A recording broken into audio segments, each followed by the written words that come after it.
Yeah, first day in the books, a lot of really good work out there, a lot of opportunities for all of our players. A lot of our coaches did a really nice job with the transitions in between periods. Players were responsive to coaching, and like I mentioned, we got a lot of work done, so good first day. Logistically, just how different does your practice look versus the guys who are back what they're used to, or other schools? Just how different is it? I'm not sure exactly what was done prior. I just know we have a certain standard that we've built here. It is similar to what I just experienced with Dan, but put my own spin on it where I see fit based on player workload, based on depth. So there's still a lot of moving parts. But yeah, I do like to think we practice differently than maybe years past.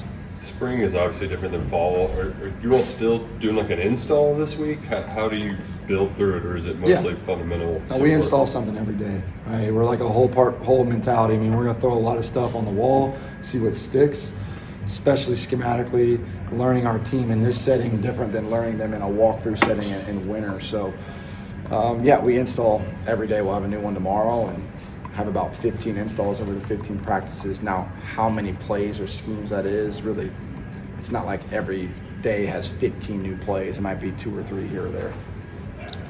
Well, there's a stars coach for you. Can you just, I know defense, it's Jay's sort of call, but what is the stars position? It's just another word for nickel. Yeah, it's just a nickel Sam, star. People call it a lot of different things. It's what we call it, so that's all it is. It seems like every defense wants to be multiple now, but just schematically, what do you guys want to look like? Are you 3-4? Are you 4-3? What's that going to look like? We are very multiple. I think Jay's past, you've seen 4 down, 3 down, Bayer fronts, a lot of different versatility on third downs. But yeah, I would definitely say we're multiple. Well, Tavian Gatson, Humphrey Grace coming back, how important was it for you all to get them back, and what have you seen from them? Yeah, really good young players. Or not young players, sorry, veterans that have been here. But yeah, those guys were vital to our success moving forward. I mean, you have to be able to win the trenches. Those are big bodies that have played at this level in this league and have a lot of pride in Kentucky, so excited to have them. Usually spring practice is more about evaluation rather than results, but are there any results that you actually have to see at the end of these practices? I just want to see great strain, great commitment, connection within our team. We're not trying to reinvent football during spring ball. It really is fundamentals and technique. And can we run our base install really well and do it so well that we can't get it wrong during a high stress level on Saturdays? How healthy is your roster right now? Just like anything, man. Like everybody across the country, I think, is dealing with nagging injuries from last season. But I would say we're as healthy as we can be going into spring.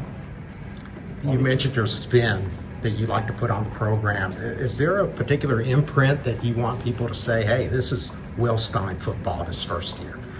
I think I've mentioned it. Just playing with an edge, playing with a confidence that, is, resembles me.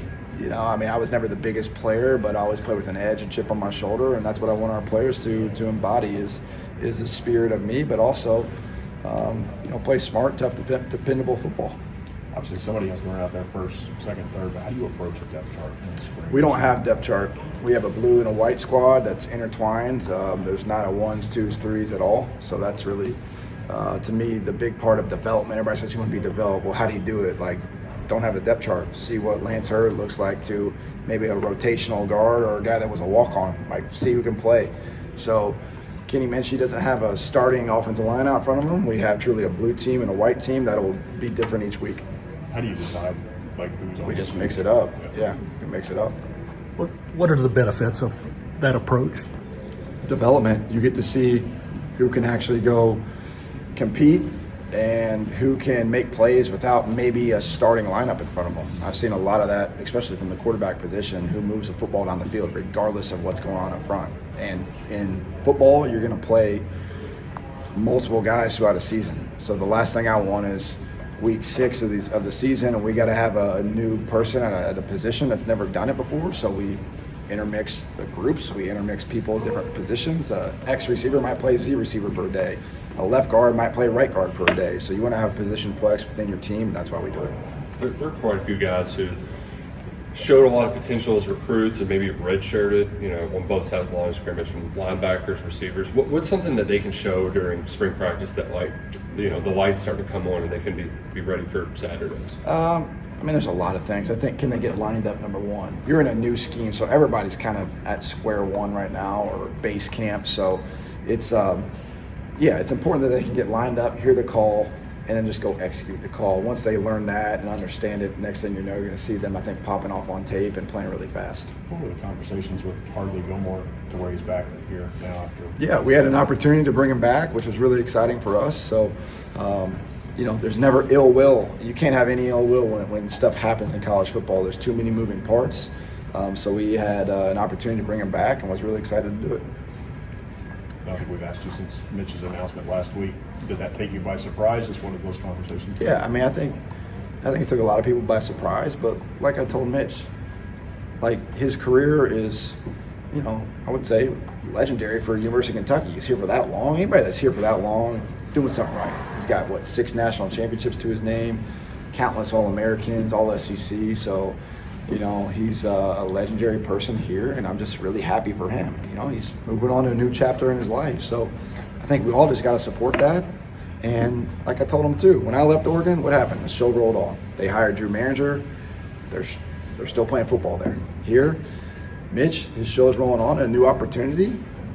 We're still going to be playing football and basketball and women's tennis and everything. So it's the circle of life. So let's not get too hung up on it and just be excited and be excited about Kentucky football. Did he talk to you about that in the interview process at all?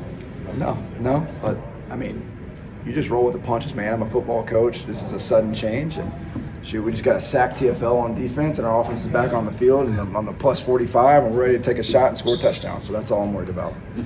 Will, with a new roster, a lot of new faces on day one of spring, do you look for voices to emerge out there to kind of lead the pack, or does that have to kind of slowly develop over time? I think it's both. I don't think there's a great cookie cutter answer that I can give you. We had 8 weeks of strength and conditioning and hard core running and agility drills and some combative drills. That's when I think you see guys initially find their voice. But yeah, I think throughout practice today, that's why I practiced the practice yesterday, to try to alleviate any anxiety for our players and let them go out there today and play. So there's a little bit of not survival mode, but guys are just trying to get lined up, and it's different. Football energy when you're practicing is different than a walkthrough, just because everything's heightened. You're going even faster and harder than you were before. So I think the voices will emerge as we get rolling.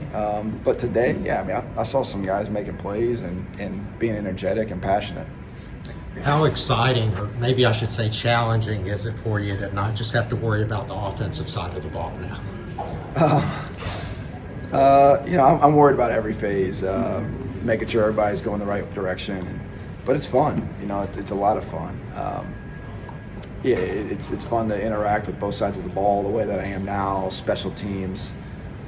This is why you do it, and you get to have an imprint on every single kid in your program and every coach. So it's been a lot of fun so far. You mentioned the constant change in the sport, and that's something you have to roll with. In your staffs that you've been a part of, have you witnessed methods that work for building chemistry, or is that something that starts at the recruitment transfer portal process? With the staffs or the players? Players. Connections are number one DNA trait. So we've done multiple different events with our guys so far. We do Wednesday night get reels where guys are coming up here in small groups and we're talking about purpose, why, telling their story, talking about growth mindset versus fixed mindset. So we have a curriculum there to really build that chemistry within the team. We stress eating with different players at lunch or dinner. And now it's them getting out on the grass together and experiencing this type of connection. So it's definitely something that you think about and you want to make sure you're hitting every single day, some sort of connection piece. I think we've done a pretty good job so far with it. Couple more. How much will you scrimmage in spring? Traditionally you have the first Saturday, so once we get off spring break will be a normal practice with some more competitive drills, maybe good on good. And then traditionally you have 2 scrimmages in the spring game. So we'll look and see. I have 2 plus a spring game allotted right now, but just like anything, like you're always looking at, all right, what happened in the first practice? How do we grow from the second one? How do we tweak what we originally had planned based on player workload, based on what we actually need to get done? So to answer your question, like 3's on the docket, but that could change. Numbers wise, do you feel like you have the volume of players available to execute that as long as nothing goes wrong? I would say so far, yes, but again, I'm going to look at today's practice when we did 2 spot opportunities. How does that need to look the next practice based on availability of players? Why did you want to have a spring game in the public? I mean, with the stadium, it would have been easy to just say, we're not doing that this year. Well, why was that important?